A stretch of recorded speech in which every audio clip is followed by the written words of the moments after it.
Welcome back, my darklings, to the Dark Void, ruled by me, a Night Wolf 51. And yes, there's the name over on the right, somewhere over there. Yes, and now, like I said before, you can now see my name, and I don't have to go through that entire spiel. Let me know if you missed the entire spiel. Let me know. I would really like to hear the comments. But either way, I hope you enjoyed today. And St. Patrick's Day today, people. And since it's a holiday, of course, there's another going to be a Creppypasta holiday video. And today, we're going to be watching Icrit drinking on St. Patrick's Day. So, Creepypasta here. Also, this is from Creepypasta Dream. I will leave the link down below for you to go look at that video yourself, just without my wonderful voice. And we're going to be reacting why it's not good to drink. Actually, it's not good to drink entirely. Please drink responsibly, alright, people? Alright? And if you're underage, do not drink, alright? Do not. Wait until you're at the legal age, alright? Jeez. And yeah, we're going to be starting the video off, and we're going to see how scary this is. And I feel like I'm forgetting something. Oh yeah, that's right, my FNAF game. Which glitch had to start over from a certain point, but we'll get onto that when I get back to that game. By the way, let's begin this video, and I feel like I'm still forgetting something. Either way, let's begin.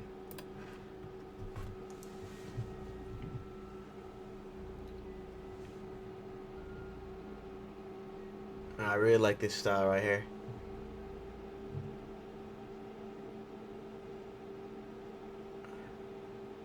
I've never been much for drinking and partying. It wasn't really something I desired growing up. Sure, there were the occasional high school parties fueled by liquor cabinets and fake IDs. Oh boy. But I always found myself maybe having one drink and then leaving for the night. The same trend continued after high school. My friends, whom I grew up with, would invite me to come drink with them at house parties and such. Okay. While I did enjoy the social interactions, I eventually found myself going out less and less frequently. Well, that's everybody. By the time I was legally able to drink, my desire to was absolutely non-existent. Understandable. And the fact that my friends progressively stopped inviting me to drink as the years went by made me want to even less. That's the end of So I was surprised when I received a call from a couple of friends to go out to a local pub on St. Patrick's Day. Oh. I was even more surprised to find myself actually getting into my car to go meet them. Probably the Maybe desire. it was the lack of social stimulus, or perhaps a hidden desire to reconnect with old friends. Hey, Either way, I decided I here. would step out of my comfort zone and try to enjoy a night with my friends. Alright, let's go party, people! I arrived at the pub early in the evening. The streets were already filled to the brim with intoxicated Emerald fanatics, ranting and raving. Oh. Due to the fact that there was no parking for about 4 miles, I began to regret driving myself as I only lived maybe 6 miles away from the establishment. That's where you take a bike. After finally finding a parking spot, I began my trek through the sea of green. While I walked, most of the people I saw were being overtly obnoxious. That's what happens when you're drunk. The half-naked man on the public trash can shouting, "I'm a leprechaun, pinch me!" Oh my did god. make me laugh. Oh my The sun god. was already setting as I finally reached my destination. My friends were already inside waiting. You could probably jumpstart a car with the amount of shock on their faces when I walked through the door. Hey. But, much to my surprise, they quickly got over it and welcomed me with wide, drunken arms. I wasn't even at my seat before one of them dragged a server over to get me a shot. To be honest, I still really didn't want to drink. But I promised myself at least to try and have a good time. So, the night went on. The alcohol flowed, laughs were had, and memories were made. Hey, you gotta spend some time. Before I ended up expelling the contents of my stomach all over someone, I made the decision to call it a night. I was met with boos and jeers from my friends, but they were just happy to have me come out in the first place. Yeah, that's just how people are. Stepping out of the pub doors was like stepping into another world. For some strange reason, the mass of people whom I had seen earlier had, for the most part, vanished. Well, that's what the streets were now quiet and empty, apart from the occasional frat boy passed out in front of a building. My town was by no means a large town, but to have the streets be this quiet was definitely strange. I decided to push the oddness aside and make my way home. Yeah, just walk. Even though I lived only a short distance away, I resigned myself to walking.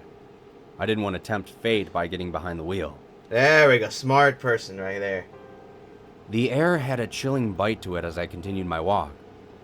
After my first mile of staggering, trying to keep my hands warm, is when I started to hear something. Oh no. Footsteps. Oh, here we go. They were faint at first, but began to grow in loudness as they approached behind me. I just assumed it was just another bar patron in the same position as me, trying to make their way home. But after about 20 minutes of walking, I realized that the footsteps were still behind me. I don't care who you are. Hearing footsteps behind you in the middle of the night when you are alone can be one of the most unnerving sounds in the world. It is. Part of me wanted to turn around and see whoever was behind me. No, don't. But the other part of me wanted to take off in a sprint for as long as I could. That's what you need to do. After a few minutes of thinking it over, I realized I was being childish. That it was just another random person who happened to be walking the same way I was. Hey, understandable to think that, man. As I walked, I casually glanced over my shoulder. What I saw almost stopped my heart. It was definitely a man. Okay. But he was abnormally tall. Clearly over 6 foot. Well, it's not that His body was different. covered in dark clothing. It was difficult to make out, but I think he was wearing a large overcoat. Oh. His hair was long and patchy, which hung disheveled in front of his face. What really caught me off guard was how the man was walking.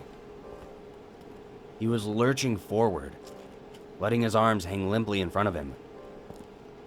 My first thought was Frankenstein's monster. Here you go. Just seeing this man sent a chill down my spine so cold that it made the frigid air feel almost warm. In my drunken state, my mind began to craft excuses for this man behind me. That he was a disgraced basketball player who was down on his luck, trying desperately to find a place to sleep tonight. Oh, man. Surprisingly, that thought calmed me, and I stopped to breathe a sigh of relief. Oh, gosh. As soon as I stopped walking, my heart began to pound furiously. Okay. Because, as soon as I stopped, the man behind me also stopped. It was at that moment that I realized he was in fact following me. Oh, my gosh. I tried my best not to panic and resume my pace. Just keep walking. Just keep I walking. rapidly tried to think of a way out of this situation.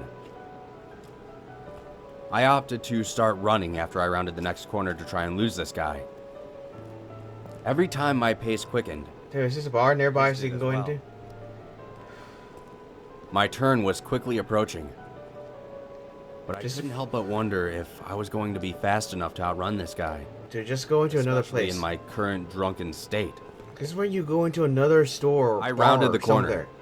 and took off like an Olympic sprinter. The icy air felt like 1,000 knives stabbing my lungs. My legs felt like lead after the first 4 minutes. Doesn't matter, And keep the going. alcohol made me feel dizzy and nauseous. Adrenaline's a power thing, Still, keep I using it. ran, trying desperately to put some distance between me and my unwanted follower. After 10 minutes of running, I collapsed in someone's front yard, expelling about $80 worth of alcohol all over the person's garden. Ah. Catching my breath, I immediately sat up and looked around. There was no sign of the man. That's good. There are a few times in my life that I can recall where I was extremely overjoyed about something. And that was one of those times. Hey, when you run off, when It you was a leave chore to behind- stand back up. But somehow I managed. And I continued my journey home, which was only around the block. I laughed to myself at the thought that the man probably thought I was the crazy one, taking off running like that. He probably That's the was best. just trying to get home after all. I finally made it onto my street, and seeing a couple of cars drive by gave me a renewed peace of mind. That's good, because somebody will be able to see you. Until the sound of the engines faded and were replaced by a new sound. Oh no. A familiar sound. Footsteps. Oh god. My body went numb and my mind went blank. The next thing I remember is waking up the following morning in my bed. My head was pounding. Oh, and my man, chest was on fire. Alcohol can do funny things to a person's brain. It can. Make them see different things. Or create something new entirely. Mm-hmm. I'm not 100% positive on what actually happened last night. Maybe there was someone stalking me. Maybe there wasn't. I was just glad to have made it home safely. Yeah. Be glad. There was one other thing I forgot to mention when I woke up. After realizing where I was, I happened to glance at my window. Huh? There was an abnormally large handprint on my window. I don't know what's scarier to me. That I didn't actually hallucinate all of last night. Or that the handprint was on the inside of the glass. Either way, I know one thing for sure. I'm never going to drink. Ever again. Oh. That is a wise decision. After a night like that, whew, that was... Okay. After a night like that, yeah. Gosh, dang. Yeah, okay, subscribe and go over to his links on the side of the screen here on the left. But, whew, I know that I usually am upbeat. But once the story starts getting to that point, that's the beginning part, but once the story gets starting to get to that point, it starts kidding me, because the stories are supposed to calm you down and then make you a little bit excited, and then it starts making creepy.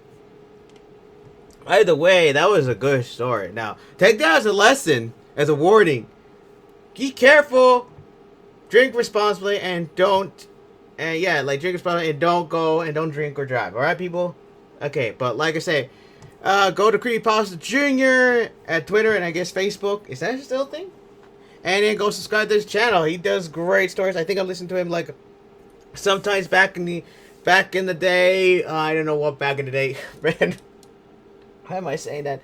Like years ago, before I stopped looking at creepypastas when I lost the access to the internet at that time. It was a dark time.